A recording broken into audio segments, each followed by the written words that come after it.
All right,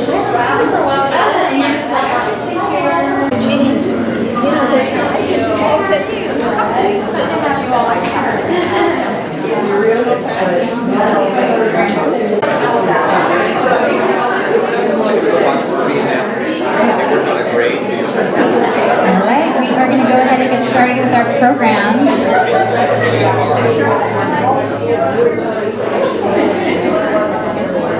Happy First Friday Art Walk! Yay! We got a beautiful, beautiful fall night today. So glad you're all here. Thank you so much for being here and being someone that supports the arts and culture. I mean, just by being here, you're showing your commitment to our community, your commitment to the arts and artists and incredible galleries like this one, Karen Clark's Gallery. We are so fortunate to have a gallery like this in our community. Can you help me thank Karen for all of her work in this gallery? It's pretty incredible.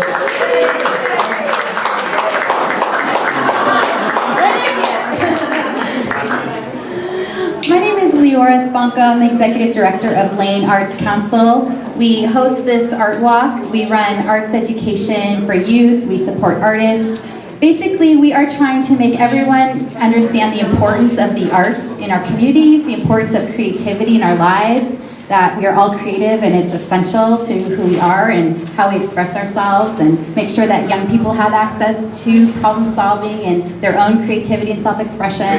So this is a big work that we're doing. I mean, and it takes a whole ecosystem. It takes artists, of course, and organizations and businesses and galleries and the cities. And I mean, we're all working together to make sure everyone understands the importance of the arts.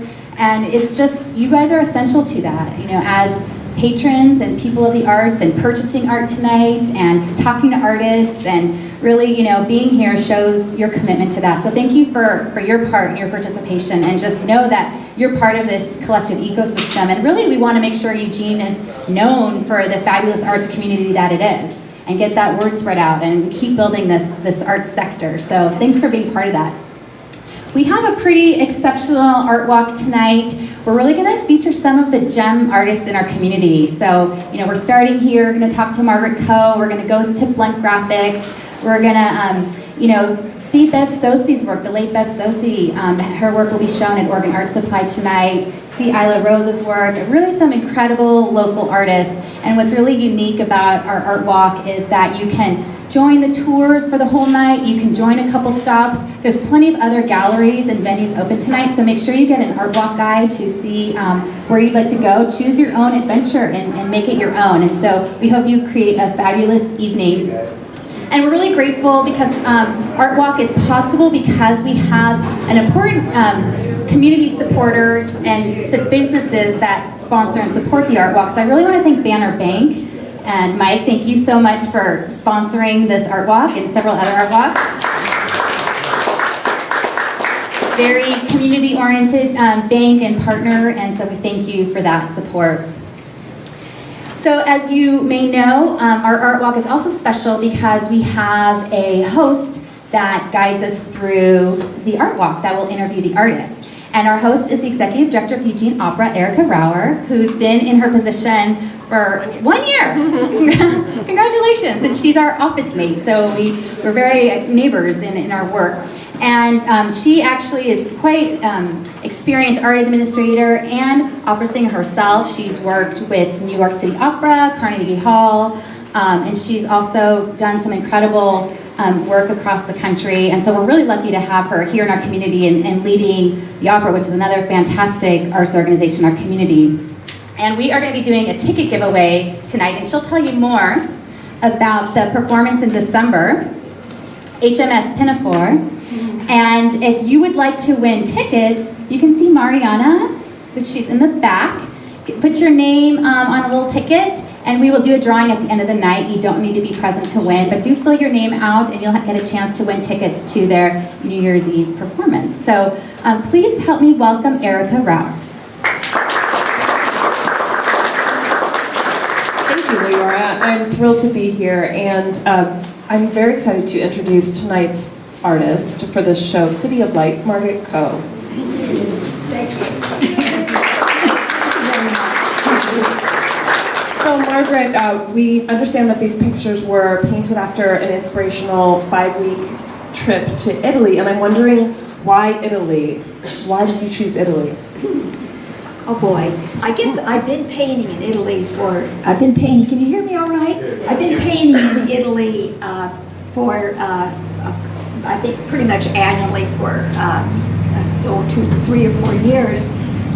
But this is more about why paint in Venice.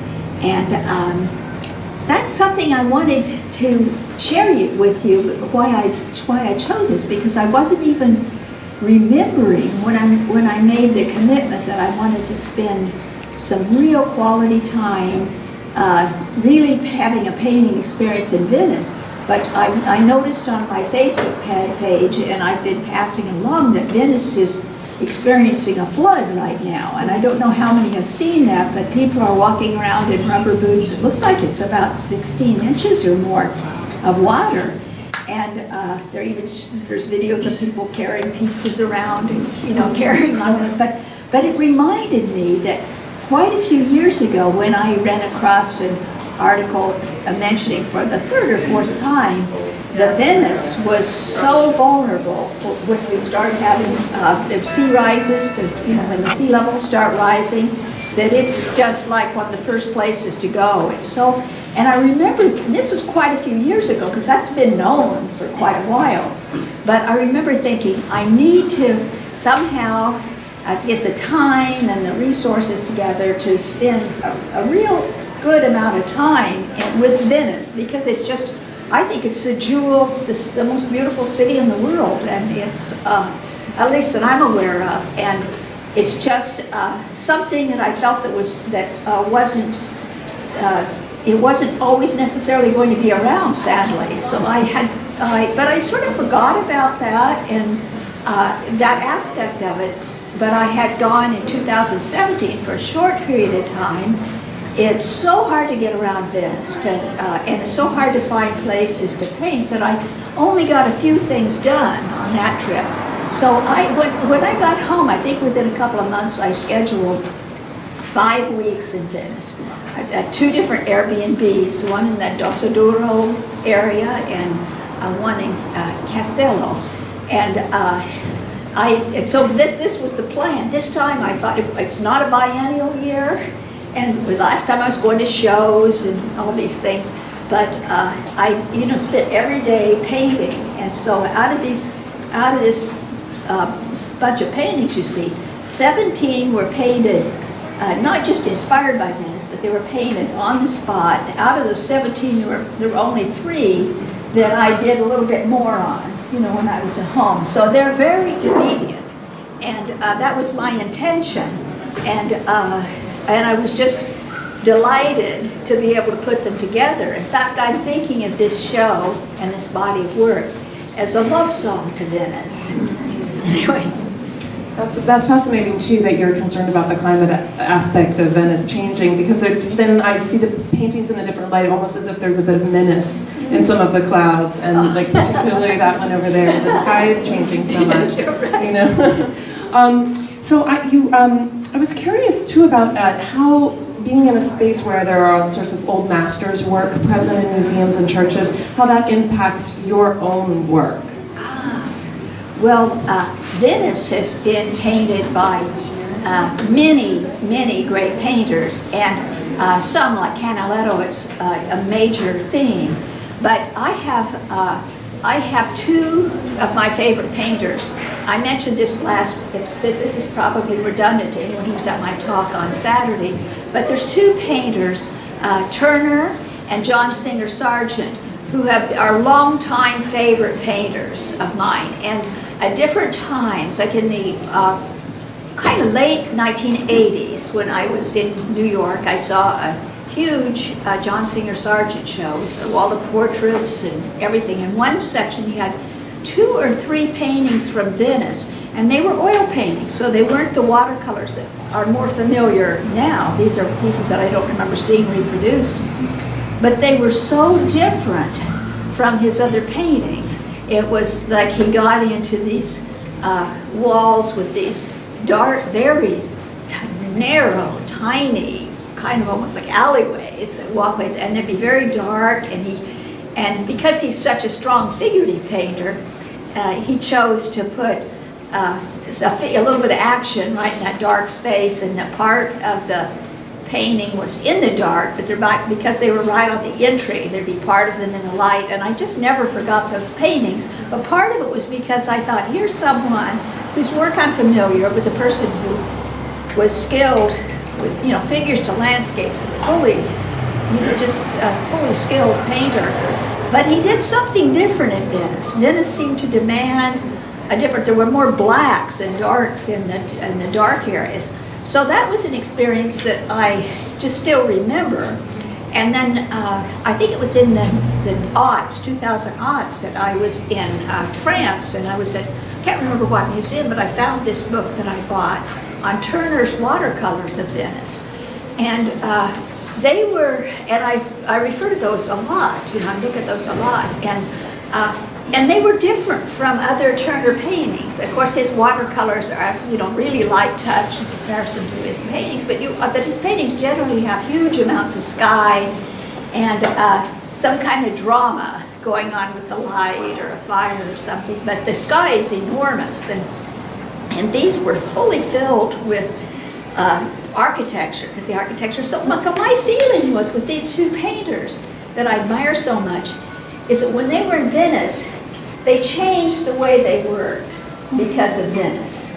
For Venice, I do not necessarily continued that, but anyway, so those, I'm very much informed by some of the, especially the painters' works that have painted Venice for this particular body of work. Well, and I guess the follow-up question to that would be, how did it change the way you worked? Okay. Well, one thing, and again, this is redundant for those of you who were here on Sunday, but I decided that since this was such a big trip for me, Venice is very expensive and all this, that I decided to order some really fine canvas. I got portrait grade linen canvas, triple size. And so I cut them all up before going. I had enough to do over 17 paintings, actually. And my feeling was that the surface was so sort of elegant. If you look at this piece right in the middle there, this light touch. That would be me. Yeah, that would be your piece. Is that it was the lightness of the canvas and the sort of clarity that it just had a sort of a luminescence, is that I kept things really light, much lighter than I normally do. I got a little bit dark in some areas, but generally I just kept it light, because I know Paris is supposed to be a city of light, but I've been to Paris many times and it's usually overcast. Now in Venice, it's a light show. I mean, the skies can be, especially if there's a change in the weather, the skies can be just phenomenal. But everything's reflected in the canals of all the colors and things. It just seemed to me that I'm always overtaken with light and color in Venice, and so I stole the name. Well, actually, What time of year were you there? I was there in the summer. I arrived May the 9th and left something like June the 15th. Yes. I was actually curious about that piece, because that one and then another one I noted, Rooftop Impression, on the other side, seemed to be more impressionistic or have a little bit more abstraction on the side, and I was curious about that in both those pieces. Okay, well this is going to be far less romantic than what I like. But the fact is, this place, I just couldn't believe that I found, it's because it's churches, there's a little, there's kind of a little bit of courtyard, and there was a place by a wall where there's a tree. Anyway, I found a good place to paint. And it was just, I just couldn't believe it, because that's always such a hard thing to do. But in the course of painting it, the sun was changing, and there was a point and I'd gotten quite a bit done, but there was a point at which the sun was right in my face. And I can handle that for no more than 15 minutes. So I decided, so you could say I was kind of working to decide, kind of working my way to the left. Well, when I thought, I don't really think that the painting needs a fully developed church, on the right. But since I can only bear to be here for 10 or 15 more minutes, my choice was that I sort of, you see the upper part of the cornice up on that, is that I darkened that and then I kind of toned a little bit of the canvas so that it would look intentional that I was doing that, but it was because the sun had moved to the point that it was right in my face. And when you talked about finishing the canvases at home, I was curious if they changed in any way once you weren't in the space, or if you needed to, or if you captured the memory in any way with a photograph or anything like that. Well, I did take photographs so that I would have reference. So I took photographs of not all, but most of the places, just in case I needed to do some more work on them. Well, I didn't, probably only in one painting I put a tree in because there had been a tree there and I hadn't painted it and I just didn't have enough information. But other than that, I was very light touched with what I added. There's a painting right here. Would you move a slide? There's a painting right here that I painted. Now that's like the first water bus stop after San Giorgio, and it's a kind of a little bit of an industrial part of Venice. I mean, and there were people loading, loading up packages just to take somewhere. But I chose to paint there because St. Giorgio's was in the background to see the full thing. But in that central ground, there were a couple of figures, and I didn't have time. I was busy trying to get the light, and I didn't have time to paint the figures in, but I knew they needed to be in there. I referred to the photographs to paint the figures in there later. So it was just like a completion of an idea that I couldn't do. Again, the light changes, and so you have a certain amount of time. And so that's kind of what it was. I didn't change things drastically at all. I just did kind of completed. Well, thank you so much, Margaret, and I think we just have a couple more moments in this space before we move on. Well, thanks for coming out.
We were behind a boss wall working, and they heard literally someone coming, and they kind of stopped to wait for them, and they never.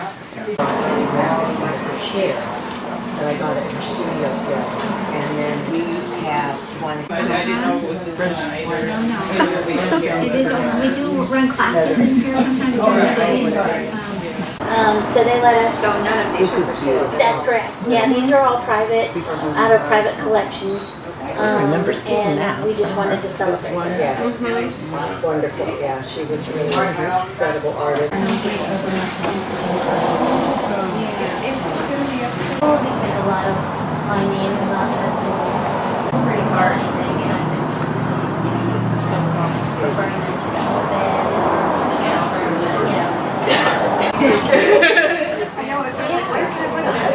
How are you? Good, nice to see you. Good to see you too. Well, thanks for coming out. Yeah, of course. Yeah, such a big celebration. Went back to our stuff and most of them are. Those are all from us working together.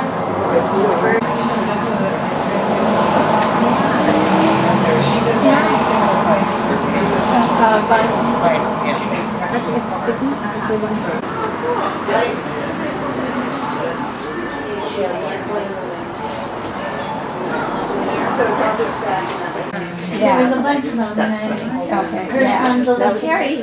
And I walk every week. Oh, you do? And then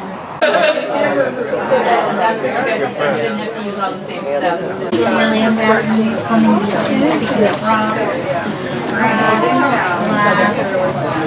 Good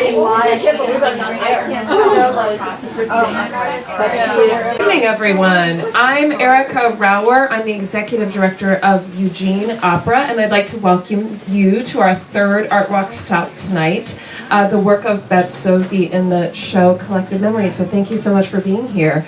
A shout out to our sponsor tonight, which is Banner Bank. Thank you so much for your support of Art Walk this and many times. And a provider of financial services in the West for 125 years. Tonight, I have a special ticket giveaway for you for the opera. At this coming New Year's, we're doing HMS Pinafore, Gilbert and Sullivan's famous operetta. It's a fantastic show that hasn't been done in Eugene in 13 years, so we're excited to bring it back. And we have a ticket giveaway. You just have to give a little slip of paper to Marjorie. She is right there in the back with a gray raincoat waving her arm. And if you put your name on a slip of paper, you'll be entered we'll be pulling one pair of tickets at the end of the evening. So you don't have to be present to win. Tonight I'm joined by the Oregon Art Supply owner Rebecca Mannheimer and also the artist Beth Robinson, who are here to talk about their friend and colleague Beth Sozi. And so I was wondering if you both would just start for a moment with a salient memory of your work with Bev. Let Rebecca talk about the show first. oh yeah. So do you want me to hold that? You want? I will change tunes, and Rebecca will now talk about this show first. Because we practiced. So this show came about. Traditionally, we have been doing a small work show for November, December, and Beverly was always a part of that show. And she was really the reason we put that show together. When the Jacobs Gallery closed, I sort of thought, gosh, we should do something and continue the small work show in some fashion. And so Beverly was always a part of that. And it was just a small group of us that would do some small works. And so this year, when it came time to put that November, December show together, Beverly would not be a part of it. So I just sort of talked to everybody and said, I just can't do that. I just felt, it would be too hard to do the small work show like we've done it every year. And so talking to some friends, I said, gosh, can we put together a collection of her work and do something like Collected Memories. That really was very special to a lot of people.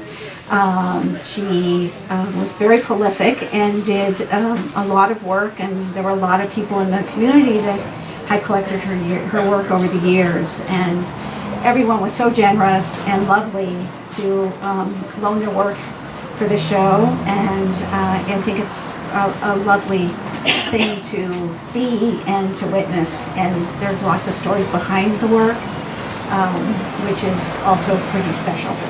So Beth and Ann are two very close friends of Beverly, and I'm going to hand the mic over to them and let them say their. My name is Beth Robinson. I was Beverly's collaborator for the last 3 to 4 years. So sorry. Okay. So last month I showed here, and it was my first show without her, and I called it Absent. So when Rebecca asked me if we could pull this show together, we said, of course, we would be able to find as many pieces as possible. She was an incredible mentor and just an incredible friend. I've known Beverly ever since I got to town about 10 years ago, and was invited to substitute for somebody who couldn't go to a retreat, an art retreat. There were just 3 of us, and we started making art together then and traveled together, and I was in her studio show at her house every year, and I was part of the crew that helped hang in the gallery with her when she was running Jacob's Gallery. She did a fabulous job of keeping that gallery really vibrant and beautiful. She was one of the more talented people we've ever known, and you can see it in her work here. This is a smidgen of what she did. I mean, I can't even, and there'll be probably another show of hers in town at some point, but her sons are now feeling the work is very precious, so there isn't work to be bought anymore. So enjoy, and remember how beautiful she was. Thank you so much, Anne. Obviously, she was an incredibly special person to you all. I was wondering if we could turn the conversation a little bit more to her work for those who might not be as familiar with it as you are, clearly. So I was curious about how she developed some of the themes in her work. And I was wondering if the theme emerged after the fact, or after she found certain objects that inspired her, or I'm just wondering if one of you wants to speak to how those sort of messages come out. For instance, in this piece over here, I noticed the multiple sort of cross-like figures that emerge.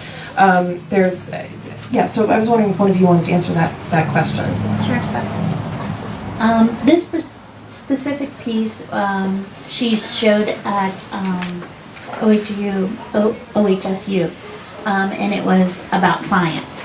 So she was able to go up to OHSU and with several other artists, I think there were 4 in the show, and they went through the scientific labs with all this stuff that was being thrown away, which was like, yes, that was her thing, was looking and finding things, and it didn't matter where you were looking and finding as long as you were continuing to look. Most of the time, her main things were rust and older objects.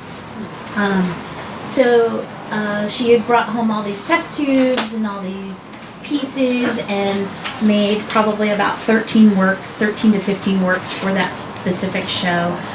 Some with slides, often with little bits of buttons and pieces. She started doing this double sort of where she was doing this collage work and then doing a white piece, often with a drawing or something like that on the bottom or on the side, or very experimental. Sorry, did you say that was a piece that was made for a show about science? Yes. About science. Mm-hmm. Thank you. Yeah, definitely. She was invited, and there were 2 other artists that also were doing their version of something either from biology or whatever. And her thing, she was very private about her stories. She really wanted you to look at it and figure your story out. She collected and was always looking for something on the ground, in antique stores, in flea markets, and beaches. She spent hours just collecting and then reaching into her collections and figuring her own story for it, which she may or may not have communicated verbally to. She let you be the person that would kind of go through a journey in her piece as well. So, yeah. I'm curious a little bit about, I see a lot of old photos in her work, and I was wondering what her relationship was to sort of nostalgia or to that early period in American history, early 20th century. Was that a special theme in her work? Most of the time she just went for a face, or she liked old things. She did not, most of her pieces have nothing new in them. But she also was very careful about the expression.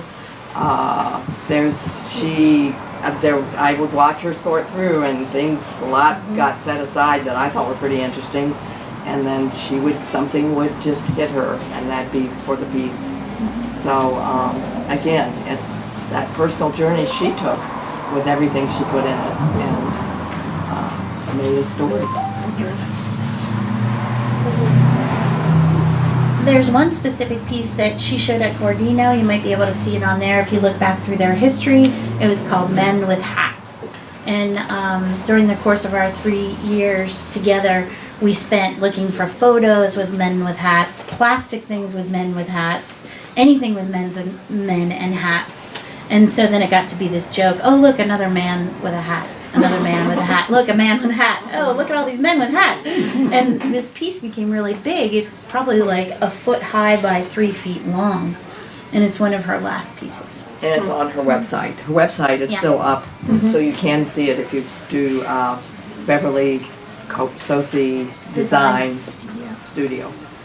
And there's cards here. If you want to. There's her calling cards are still here, and the bookmarks that she did at an earlier time in her life. She did illustration. She illustrated several books. In her earliest years, she actually wrote books about apron making and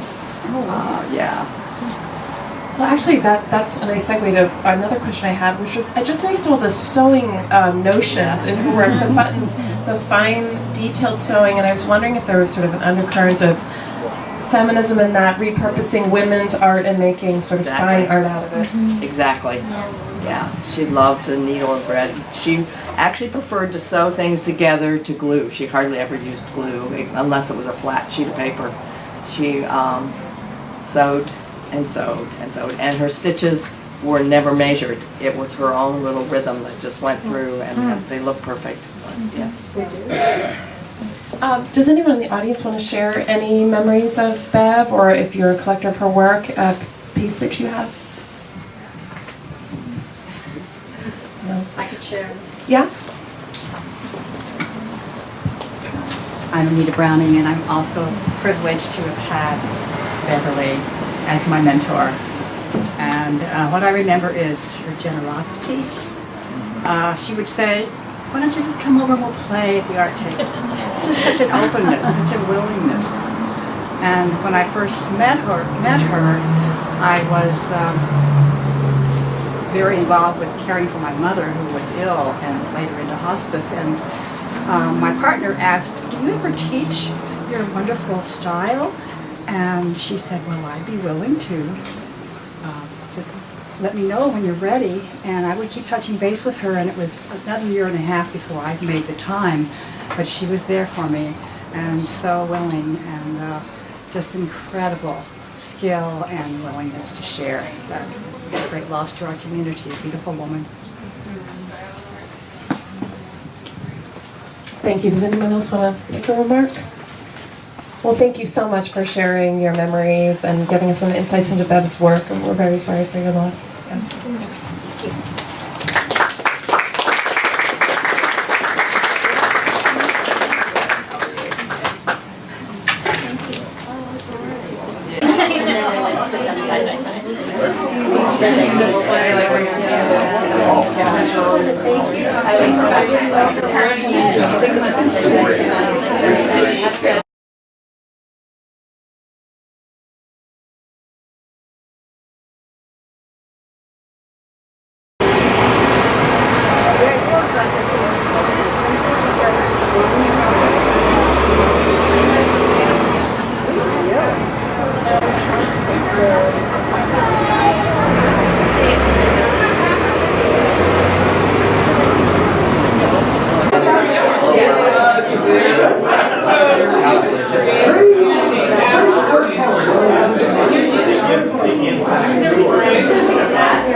Hello everyone, welcome to the fifth and final stop of the Art Walk on this beautiful November evening. I'm Erica Rauer and I'm the Executive Director of Eugene Opera and the host for tonight's event. Because I'm the director of the opera, I have a ticket offer for you all tonight. If you leave your information with the woman in the gray raincoat, there she is, over here in the corner, you'll be entered into a ticket drawing, which we'll do at the very end of the evening, and you do not have to be present to win. So please also take a flyer, and if you don't win, please do join us at HMS Pinafore this New Year's. It's going to be a fantastic show. I would like to say a thanks to our sponsor for tonight's event, Banner Bank. For more than 125 years, Banner Bank has provided financial services for our community and been a fantastic community partner. So thank you again for their support. Tonight we have two artists at the Admiral Gallery to talk with. We have Isla Rose, followed by Andrea Douglas. I'm going to begin by speaking with Isla. So will you come up? Thanks. I would like to begin the conversation by talking about, I noticed in the press release it said that this show represented a progression of your work over a few years. And I'm wondering, since there are no dates on the works, if you might just walk us through for a moment maybe some of the earlier work to where you are now and how that has changed, how your style might have changed during that time. Sure. Great place to start. I'm not sure how far I can walk, but I can at least kind of direct your eyeballs. So the oldest piece on the wall would be Moment of Distinction, which is this sort of raven man. And that kind of marks a point in my work where I like to call it subconscious vomit, where I sort of was grabbing at every kind of imagery that I could possibly, that was coming to me in the moment while painting and just throwing it onto the page. And when I painted that, it was like this great revelation for me.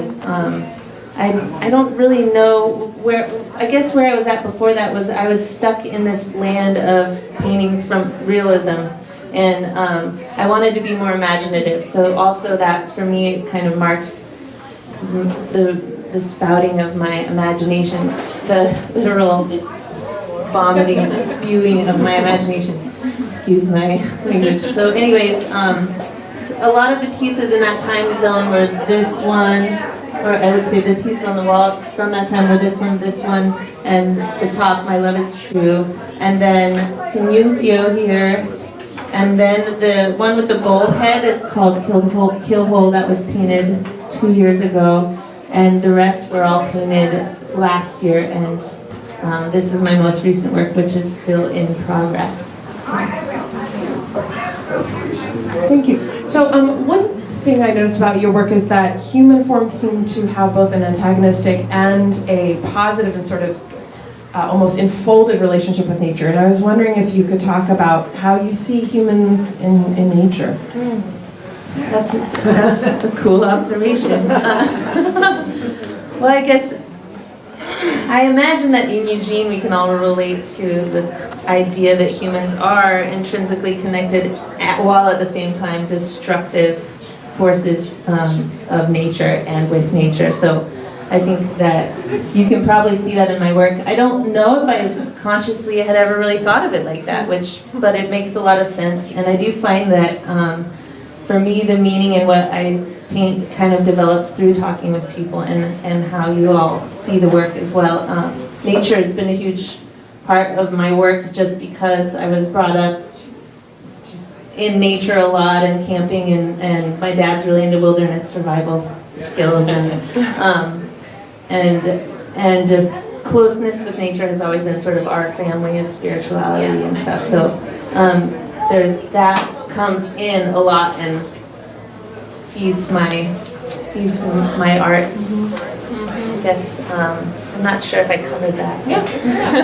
And sort of along the same vein, can you speak about some of the native imagery in your work and what inspires you about that?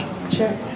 That can be complicated for sure because there's a lot of issues of appropriation these days, and I try really hard not to jump into that arena, though it is difficult because we're all, I think artists are really compelled toward patterns and things that a lot of native cultures use. It's beautiful, right? So for me, I think that a lot of the things that feel native are really just end up being, remnants of what I have seen and what I've dreamt through walking on the earth as a human, and I don't necessarily pull specifically. There is one piece here, though, that the Killhole piece that is specifically about a native group called the Mimbra. They are based in the New Mexico area. I think the piece was done as a commission, and it's more around the research that's being done around the burial ceremonies of the tribe, and there were the different plants that were found in the burial sites. They make this pottery that's some of the most elaborate pottery in the States of any native tribe. So, and then it's called Killhole because those bowls have a hole punctured in them too. And they anthropologists or the archaeologists, I guess, believe that that's done to release the spirit.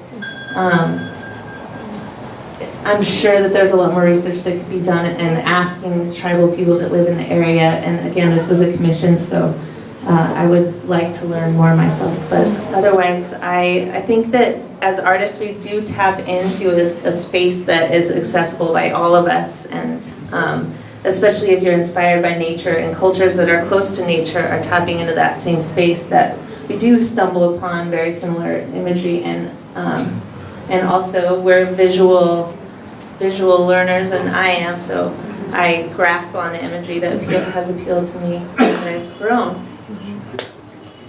Great. And I have to ask a question. This is totally for me. So that the title of your work, The Wind and the Meat, that was in the Mayor's Art Show. Yeah. I've spent some time looking at the work, and I'm just curious where the title comes from. Sure. I took a workshop last year called Painting with Light, and it was with a woman named Amanda Sage. She's a visionary artist, and that's where I learned this technique called Mish technique. So anyways, part of that workshop, we worked as well with her partner named Joe Bob, who is really into, I don't know if I could classify the philosophies that he interwove into our workshop, but a lot of it was about what he called, the whole purpose was to help us recognize the, quote, not eyes, which are all of the demons that sort of haunt you while you're creating and cause you to have self-doubt, and to put it really short. But he had used the term the wind and the meat as a play on words for being incarnate, or to be embodied, to be a spirit within a physical form. So yeah, I was inspired by that. Wonderful. I'm glad I asked that. The last question I have is, you all may know Isla's work for her mural work on 3rd and Lincoln, and I'm just wondering what it was like to work, I mean, I don't know if that was your first mural or one of many, but what it's like for you to work in 3-dimension, or in that case 2-dimension, I guess, as opposed to in this capacity. Gotcha. That was my second mural, my second big public mural. The first one you've all probably seen on Blair between 5th and 6th, across from Taco Board. I've done smaller murals, maybe like wall size and large paintings, and I always feel like I'm still growing. Like right now I'm trying to learn how to say more with less. As you can see, I try to say a lot with a lot, right? So, so painting a mural is a big part of that lesson. It's like, how can you say more with less because you have this giant space and this very short amount of time to like get it done. So it is a totally different experience and process, and my work for me is really meaningful too, as far as like symbolism and meaning goes, mostly because I just want to create something that helps people have a dialogue about the world we live in, our relationships with each other, the community we live in. For me, murals are all about like the context of the community they're in, and what is the story being told in the neighborhoods that the art is in, and how do we tell our stories with and to each other. And so it's kind of like something that I'm playing with conceptually and still learning about because I am fairly new to it. And it is totally different, but it's still art, and it is in line with my goal to say more with less. So, Thank you so much, Isla.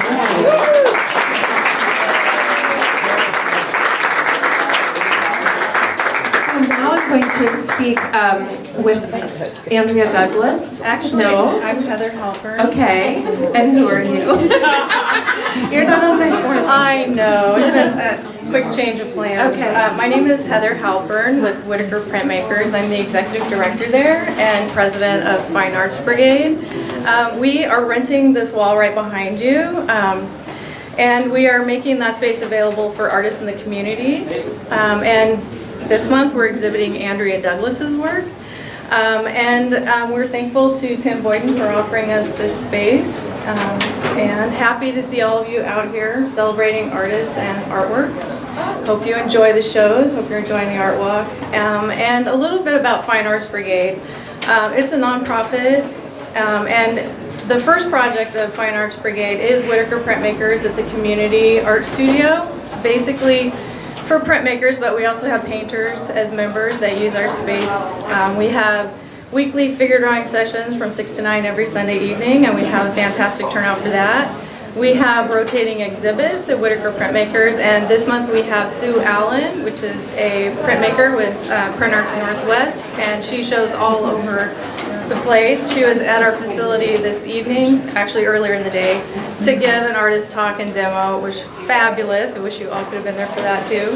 And the show will be out for another couple weeks, so we hope you'll come and check it out. There are cards on our table in the corner under that wall, so please take a look and come check out our facility. We're happy to give tours. Our studio hours are Tuesdays and Thursdays from 11 to 5, and we are prepping for a big, huge holiday show and sale. So we're going to have multiple artists, almost 30 from all around the community. Lots of artists, painters, printmakers, sculptors, so come check that out too. I'm really excited to see you all. So thanks for participating. Oh, Tim's going to talk to us now. Hello. Hello. This is a little hard for me. A lot of you have probably seen the for lease sign on the front window. July is actually of 2019 is the end of my lease. The last couple of years have been particularly hard financially. I've kind of been going backwards a little ways. So I have asked them to look for somebody to take my space. Halloween is 7 years that I've been here. It's been wonderful. So just remember an ending is a beginning too. It's kind of, this is a lot of work to do by yourself. So next month, as a gift to me, it turned out my artist canceled. And so we came up with the idea that I've asked everybody that's been a guest artist over 7 years, whoever wished to donate a piece. And so the show will be a benefit to help me catch up a little bit and to transition forward. There's uncertainty because sometimes it takes a couple of years to get somebody to take a lease. So probably the longest I'll be here is till July, but it could be earlier. So I would ask you to come support this show, all the shows. I would ask you to support downtown People often talk a lot about the rents are too high, but to be honest, as someone who sits here and looks at it, there's nothing wrong with the gallery, there's nothing wrong with the work. The rents are even reasonable in my mind in a mid-sized downtown area. The problem is I look up and down the block and there's nobody here most of the time. That's the problem. So I thank you all for supporting me and supporting the artists who've been here and still here. I thank Heather. I thank Cynthia for renting space and helping me out. I've tried to have partners here for a long time. People would try, but then they don't sell well enough to keep paying. It's been a beautiful thing. I'm not leaving the community. I'll be doing other things. I'm not that easy to get rid of. And I can't seem to stop making things, so. And the wonderful thing is the community is wonderful and is helping a whole lot. Because this is really hard to just let go of my own thing, but it's a community thing. That's very hard to let go of, even. But everything does change, and change is good, so thank you for all your support. Thank you.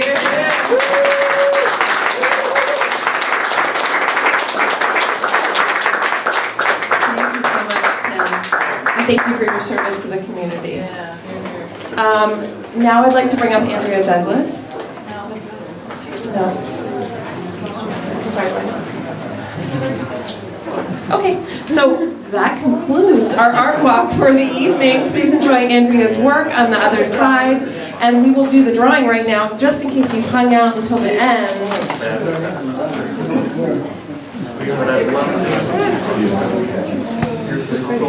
Maureen Suida is the winner of 2 tickets for HMS Pinafore New Year's. We'll give her a phone call if she doesn't respond.